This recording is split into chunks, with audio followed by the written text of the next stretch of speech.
अस्सलाम वालेकुम नाज़रीन, मेरा नाम साकिब रफ़ीक है और काज़ी इन्वेस्टमेंट्स के यूट्यूब चैनल से अक्सर मैं लोगों के सवालात के जवाबात के ऊपर प्रोग्राम बनाता हूँ। और आज हम लाहौर स्मार्ट सिटी के कमर्शियल प्लॉट्स को बिलख़ुसूस 4 मरला को कवर करेंगे।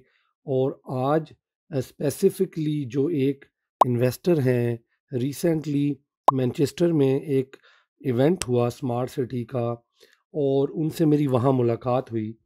मेरे दावत पर वो मेरे दोस्त वहाँ आए और स्मार्ट सिटी ने जो गाला डिनर किया हुआ था, वहाँ पे जब वो मुझे मिले तो काफ़ी परेशान थे और मुझे उन्होंने ये कहा जी कि लाहौर स्मार्ट सिटी के अंदर मेरा सरमाया डूब गया है।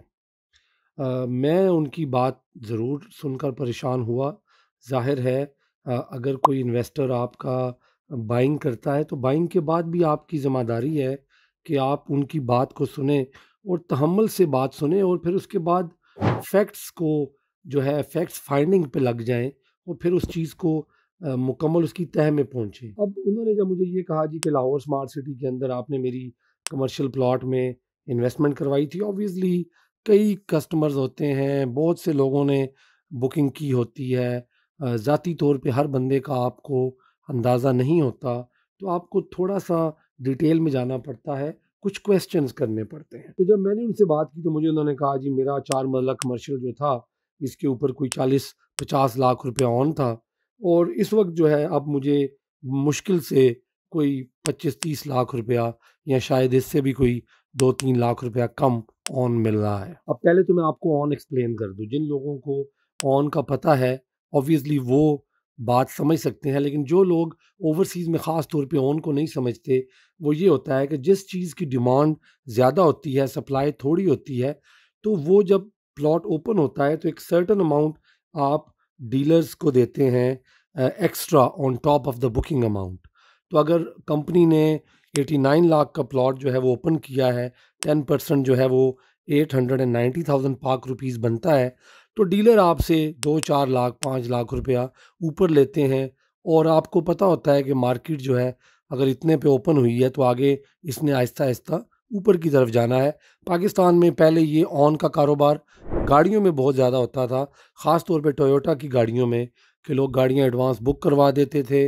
जब तक वो गाड़ी आती थी, वो जो आपने अमाउंट बंद की होती थी अपनी, उसका सिला आप 3 या 6 महीने का ये लेते थे कि जब वो गाड़ी मार्केट में आती थी, तो अगर 20 लाख की गाड़ी होती थी, तो 5 लाख, वो 5 लाख उसके ऊपर ऑन होता था।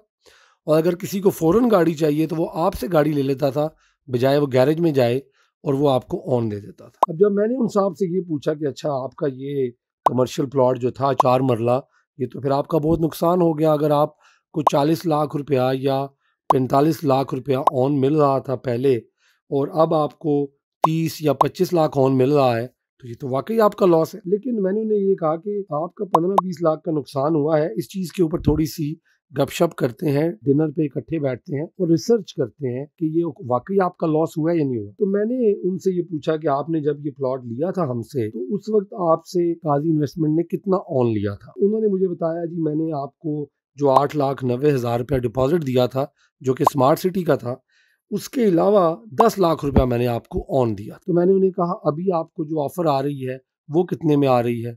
उन्होंने कहा जी 25, 27, 30 के दरमियान मुझे बेचने के लिए ऑफ़र आ रही है। तो मैंने कहा अगर आपने एक चीज़ 10 लाख रुपए में दी है, ली है, क्योंकि जो 8,90,000 आपका है, वो तो आपका डिपॉज़िट है।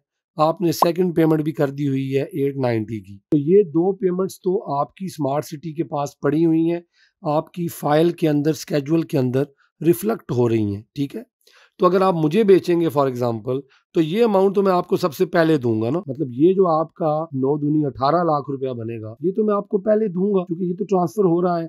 आपकी लायबिलिटी मेरे साथ आ रही है, आपका एसेट जो है वो मुझे मिल रहा है और मैं उसके बदले आपको पैसे दे रहा हूँ। अब अगली बात आ जाती है ऑन, तो ऑन आपने दिया था काज़ी इन्वेस्टमेंट को कोई 9-10 लाख रुपया, रफली यही कुछ फिगर वो बता रहे। तो अगर आपने 9-10 लाख रुपए ऑन दिया था और अभी अगर आपका 30 लाख का प्लॉट बिक रहा है, तो मैं तो ज्यादा कैलकुलेशंस मैथ्स को नहीं समझता, इतना ज्यादा नहीं हूं मैं तेज, लेकिन जो मेरी सादी कैलकुलेशन है उसमें तो आप 20 लाख प्रॉफिट में है। यानी 10 लाख आपने इन्वेस्टमेंट की हुई है, डिपॉजिट देकर और 10% कंफर्मेशन देकर आपको 20 लाख प्रॉफिट आ रहा है। तो बेसिकली तो आपने 19 लाख रुपए की इन्वेस्टमेंट की टोटल, जमा 10 लाख डिपॉजिट को मिलाएं तो 29 लाख की इन्वेस्टमेंट करके आप साथ 20 लाख प्रॉफिट कमा रहे हैं। और हालात देख, जो मार्केट के हालात हैं, जो पाकिस्तान के हालात हैं, अगर आप उनको देखें जिनमें रियल स्टेट की मार्केट भी बाकी के मुख्तलिफ इंडस्ट्रीज की तरह अफेक्ट हुई है। गो के हम इस बात को जानते हैं कि रियल स्टेट एक ऐसा एरिया है, एक ऐसी इंडस्ट्री है जो पूरी दुनिया में सबसे आखिर पे हिट होती है, क्योंकि इसका नाम ही रियल स्टेट, यानी कि ये एक टेंजिबल चीज़ है जिसकी ट्रेडिंग आप कर रहे होते हैं।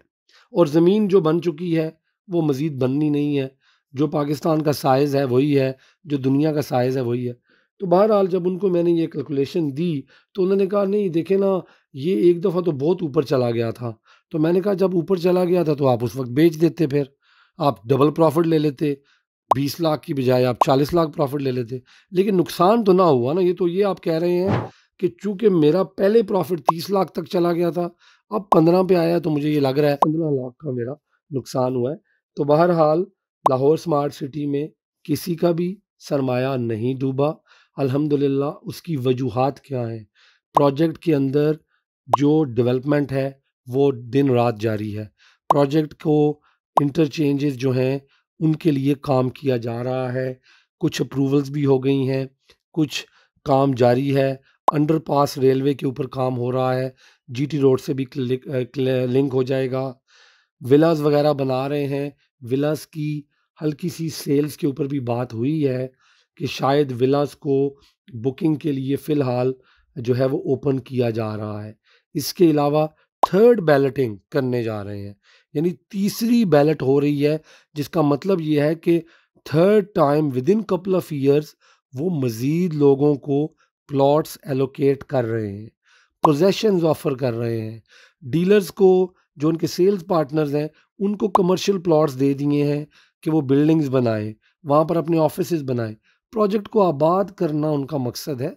तो ये सारी चीज़ें जब हम देखते हैं और फिर हम हबीब रफ़ीक का पीछे नाम देखते हैं, 70 साल की हिस्ट्री देखते हैं, उनकी एक लेगेसी को देखते हैं, उनका मार्केट में हर वक्त कॉल पे, ईमेल पे अवेलेबल होना देखते हैं, पाकिस्तान और लंदन, यूके के ऑफिसेज का ऑपरेशनल होना देखते हैं, तो ये सारी चीज़ें मार्केट में कॉन्फिडेंस बिल्ड करती हैं, जिसके बाद किसी प्रोजेक्ट के डूबने का अल्लाह के फजल से कोई अंदेशा नहीं रहता।